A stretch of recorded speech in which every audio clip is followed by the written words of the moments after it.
मुक्ति पाने के लिए, और जो तुम मुक्ति मांग रहे हो ना, इस मुक्ति को पाने के लिए 7 जन्म, 7 साल, 7 मिनट, 7 सेकंड की भी आवश्यकता नहीं है। मुक्ति के लिए कितना समय चाहिए? बोले एक क्षण। सुखदेव जी कहते हैं किसी व्यक्ति ने जीवन भर पाप किया हो, जीवन भर दूषित काम किए हो, जीवन भर गलत काम किए हो, और ऐसे व्यक्ति के प्राण निकलने वाले हो, शरीर पूरा ठंडा पड़ गया हो, बस अंतिम श्वास नाक से निकलने वाली है, प्राण निकलने वाले हैं, और उसी समय उसके कान में कोई कह दे हरिश शरणम, तो उसके जीवन भर के सारे पाप समाप्त, तो उसको मुक्ति मिल जाएगी।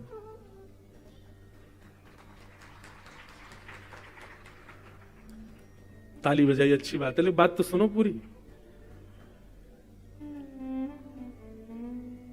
अभी बात पूरी नहीं हुई है। आप कह रहे हो कि मुक्ति का उपाय बताइए, मेरे पास 7 दिन बचे हैं, पर मुक्ति के लिए तो एक क्षण चाहिए। परीक्षित, तुमको 7 दिन क्यों मिले हैं? और मुक्ति के लिए जीवन में भगवत दर्शन होना चाहिए, वो तुम ऑलरेडी कर चुके हो अपने मां के गर्भ में। वो बात अलग है कि तुमको याद नहीं है, पर तुम जब अपनी मां के गर्भ में, तो पूरा विश्व जानता है भगवान ने प्रवेश करके तुम्हारी रक्षा की। और तीसरी बात, इतने भजनानंदी संत तुम्हारे सामने बैठे हैं, इनके मुख से हरिनाम संकीर्तन और कुछ नहीं तो बस सत्संगी सुनते रहोगे, 7 दिन में मुक्ति मिल जाएगी। उसके बाद भी तुमने मेरे आने पर यह पूछा कि जल्दी मरने वाले की मुक्ति का उपाय क्या है। मुझे इससे यह बात समझ में आई कि तुम ये अपने लिए नहीं पूछ रहे हो, क्योंकि तुम तो एक क्षत्र सम्राट हो। तुम्हारी मृत्यु की खबर सुन के इतने संत तुम्हारे आसपास आ गए। तुम तो पांडवों के वंशज हो, इसलिए तुम्हारी मां के गर्भ में ठाकुर जी आ गए, परंतु ये सारे योग हम आपके जीवन में नहीं आएंगे। तो इसलिए तुम प्राणी मात्र के युग के जीवों के लिए प्रश्न कर रहे हो कि ऐसा कोई उपाय बताइए जिससे जल्दी मरने वाले को मुक्ति प्राप्त हो जाए। तुम अपने लिए नहीं पूछ रहे। करतो लोक हितम नृप। परीक्षित का यह प्रश्न मेरे लिए है, आपके लिए, हम सबके लिए है, क्योंकि हमारे मां के गर्भ में ठाकुर जी नहीं आए हैं। हमको इतने संत 24 घंटे बैठे नहीं मिलते हैं कि हमारे प्राण निकल रहे हो उस समय संत बगल में बैठे हो। तो हम लोग ऐसा क्या करें जिससे जब प्राण निकलने वाले हो हमारी मुक्ति हो जाए। इसलिए तुमने जीव कल्याण के लिए यह प्रश्न किया, तुम्हारे लिए अपने लिए प्रश्न नहीं। परीक्षित ने कहा तो फिर मुझे मेरे लिए क्या पूछना चाहिए? बोले मुक्ति तो तुम्हारी निश्चित है, तुम तो भक्ति मांगो। परीक्षित बोले भक्ति में और मुक्ति में अंतर क्या है? बोले बहुत सामान्य अर्थ है। मुक्ति का मतलब है मृत्यु के बाद भगवान का दर्शन, और भक्ति का मतलब है जीवित अवस्था में भगवान का दर्शन।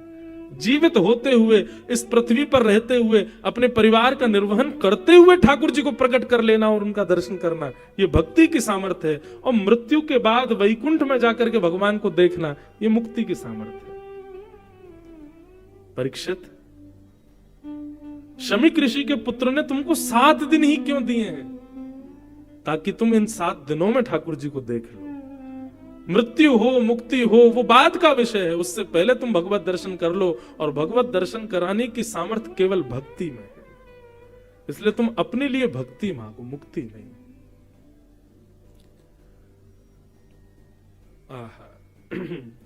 परीक्षित के मनोभाव बदल गए। अब परीक्षित को भय नहीं था। मुक्ति के लिए तो वो भयभीत थे, कहीं मेरा समय ना निकल जाए, 7 दिन ऐसे ना निकल जाए, मेरी मुक्ति ना हो पाए, कहीं ऐसा ना हो जाए। अब वो निर्भीक हो गए, निर्भयभीत हो गए, चरणों में प्रणाम किया, बोले मुझे अब कोई भय नहीं है। 7 दिन बाद तक्षक सर्प आके डसेगा, मुझे उसकी कोई चिंता नहीं, बस अब मेरी एक ही चिंता है, 7 दिन पूर्ण हो उससे पहले पहले श्याम सुंदर का मुझे साक्षात दर्शन करा दो भगवान, मुझे और कुछ नहीं चाहिए। मृत्यु के बाद मैं कहां जाऊंगा मुझे कोई चिंता नहीं, पर प्रत्यक्ष अभी मैं जीवित हूं, मुझे आप भगवत साक्षात्कार कराइए, और उसके लिए आप जो कर सको वो करिए। तब यहां सुखदेव जी महाराज ने अब कहा समीचीनम समीचीनम, अब मैं मंगलाचरण कर लूं। तब सुखदेव जी ने अपना मंगलाचरण किया, और मंगलाचरण करते हुए अब यहां से कथा कहना प्रारंभ करते हैं। राजन,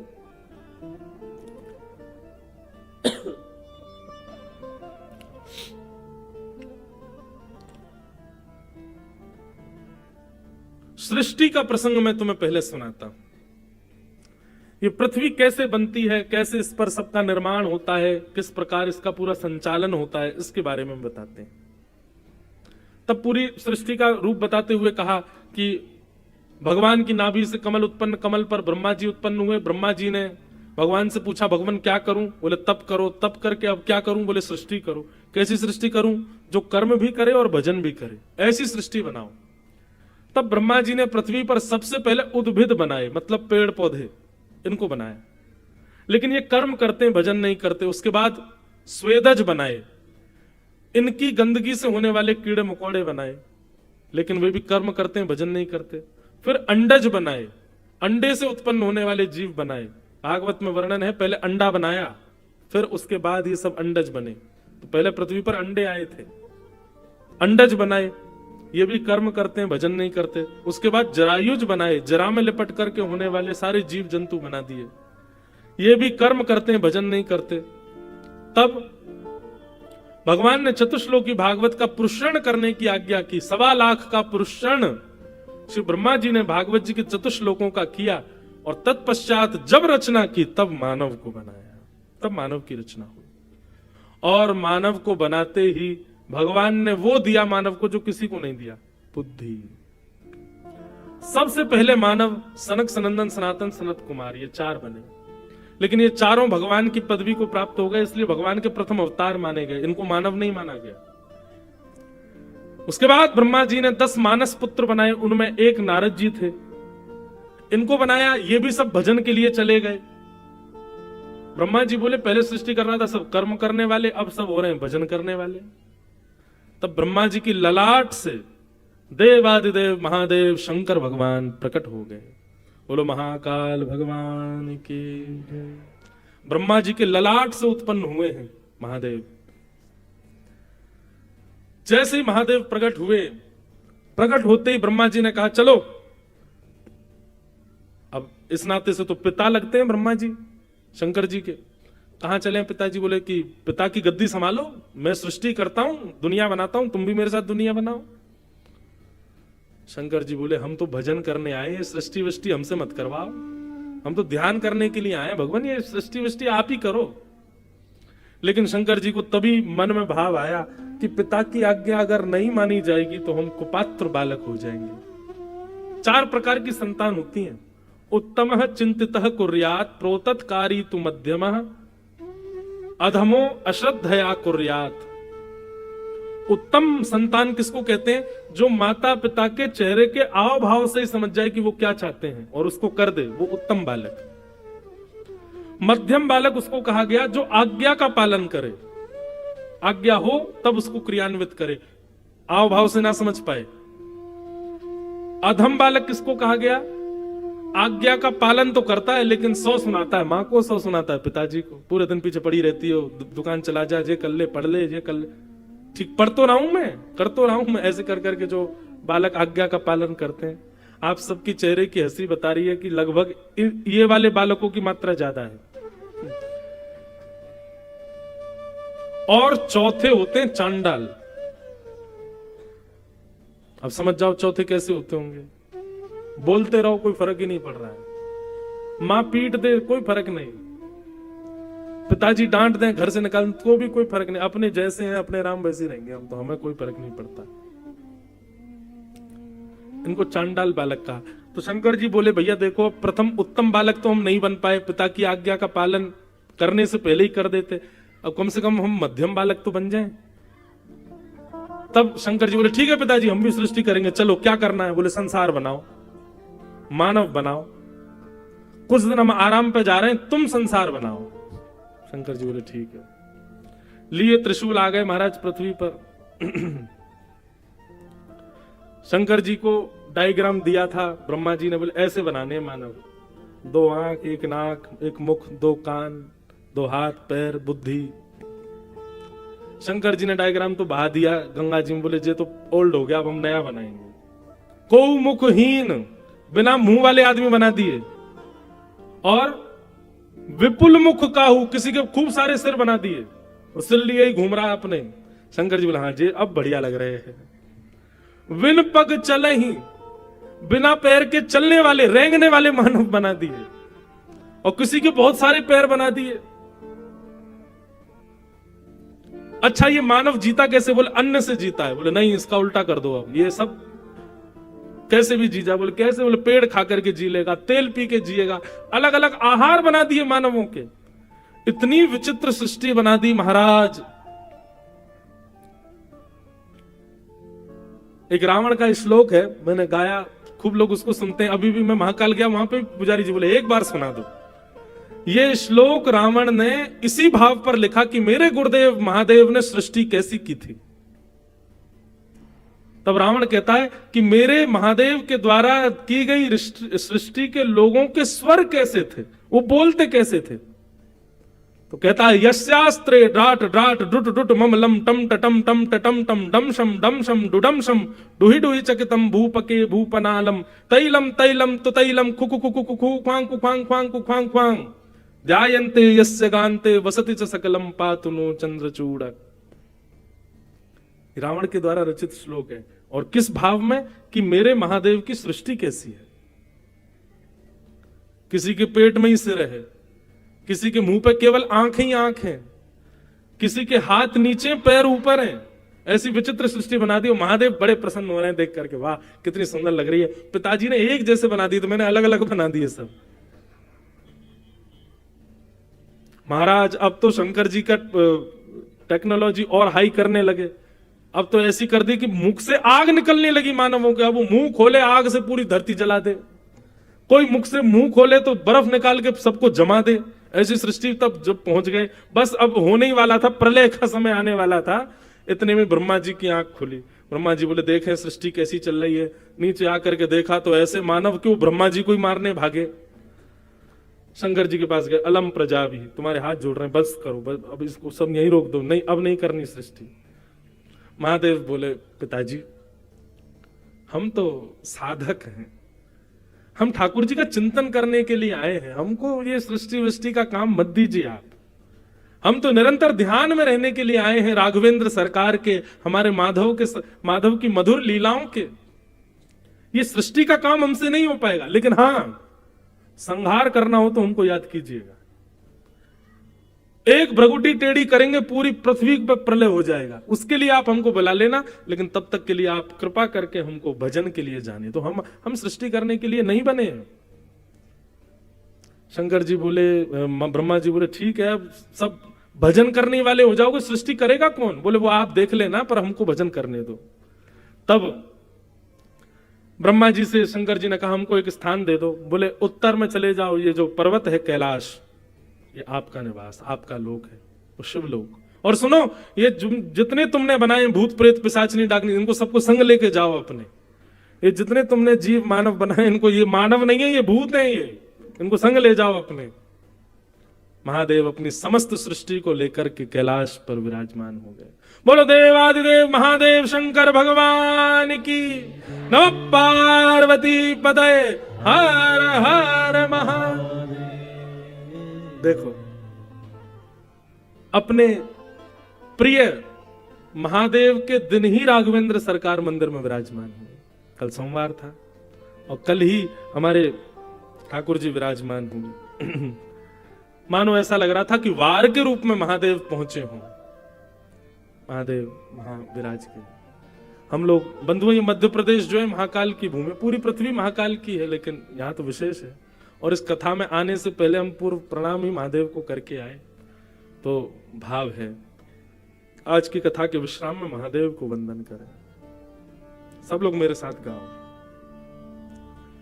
नमामि शमीशान निर्वाण रूपं नमामि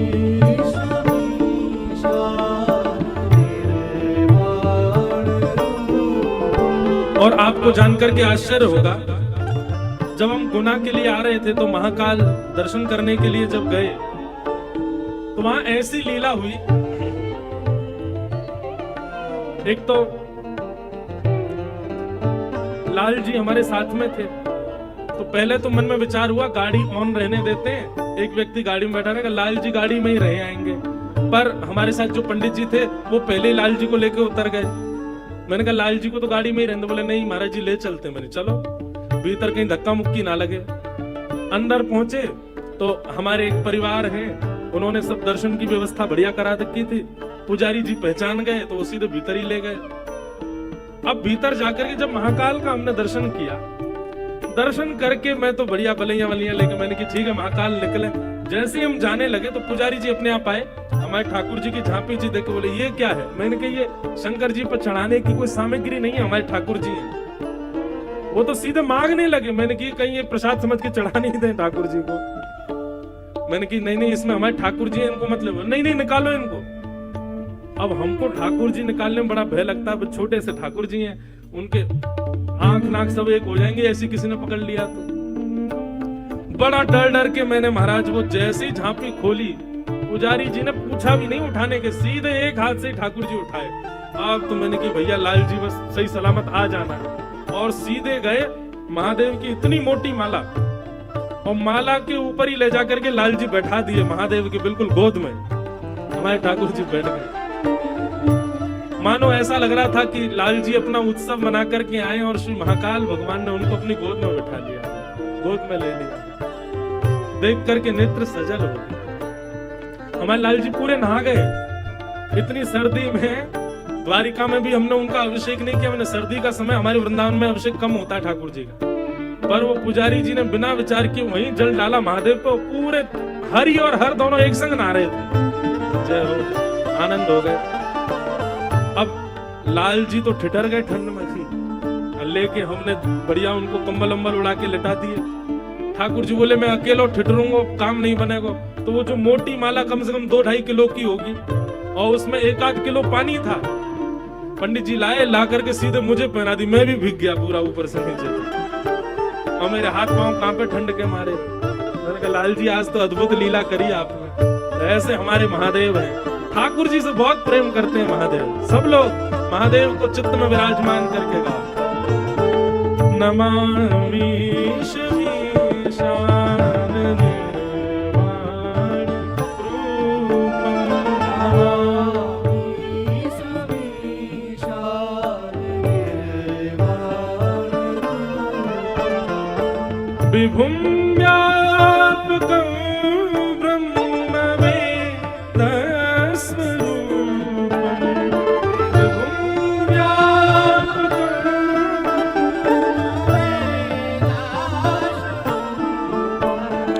निजं निर्गुणं निर्विकल्पं निरीहं, निजं निर्गुणं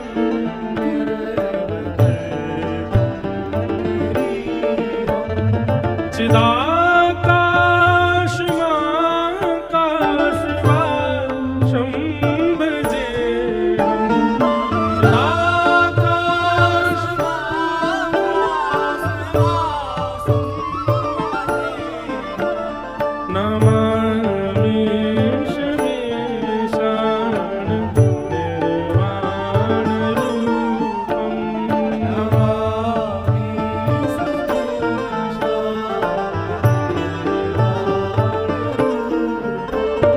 निराकार मोंकार मूलं तुरीयं, गिरा ज्ञान ज्योति तमीशं गिरीशं, करालं महाकाल कालं कृपालं,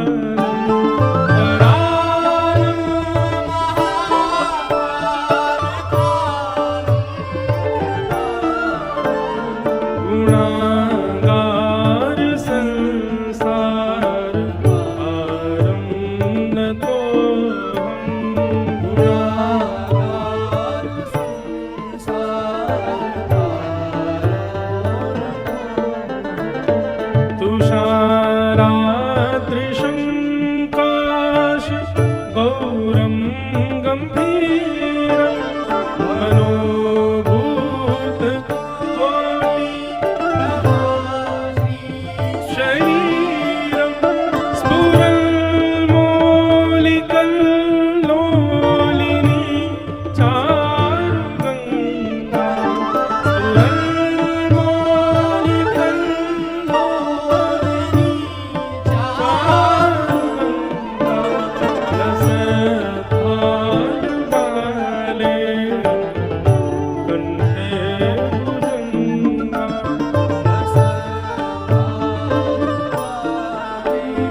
विन्दमानं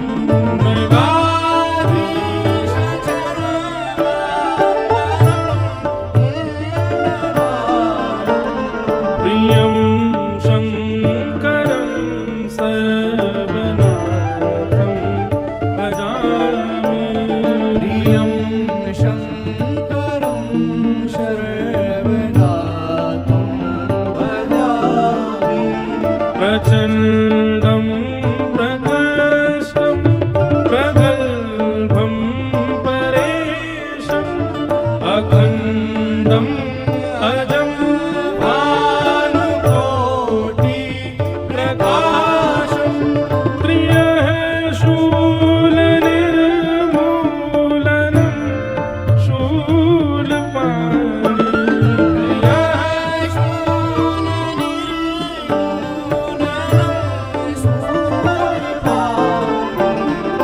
भजेऽहं भवानी पतिं भावगम्यम् भजेऽहं भवानी पतिं भावगम्यम् कलातीत कल्याण कल्पान्तकारी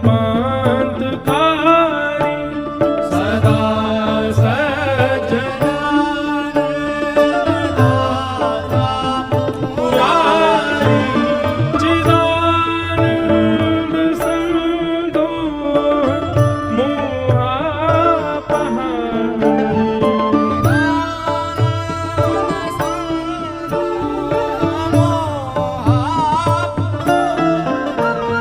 प्रसीद प्रसीद प्रभु मन्मथारी प्रसीद प्रभु मन्मथारी न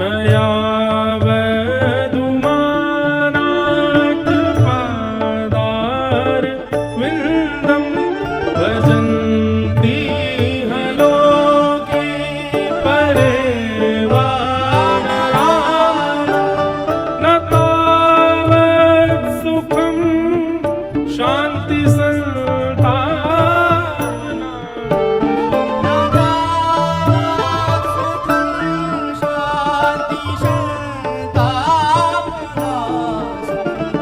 प्रसीद प्रभो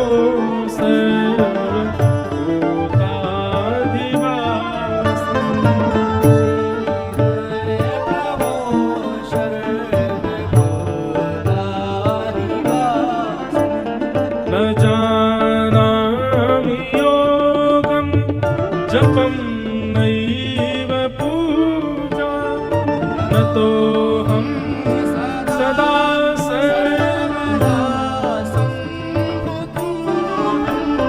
जरा जन्म दुःखोऽद्य तातप्यमानः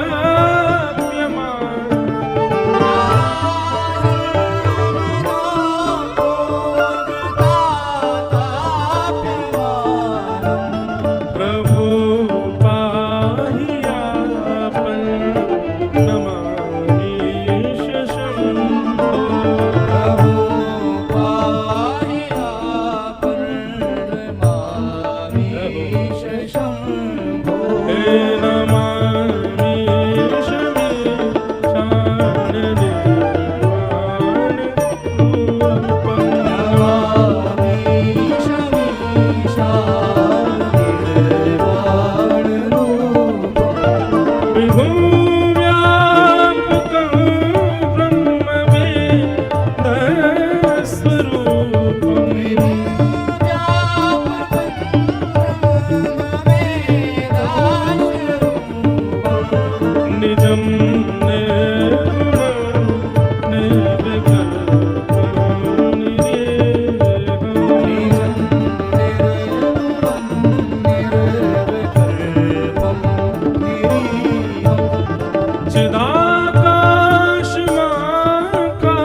महादेव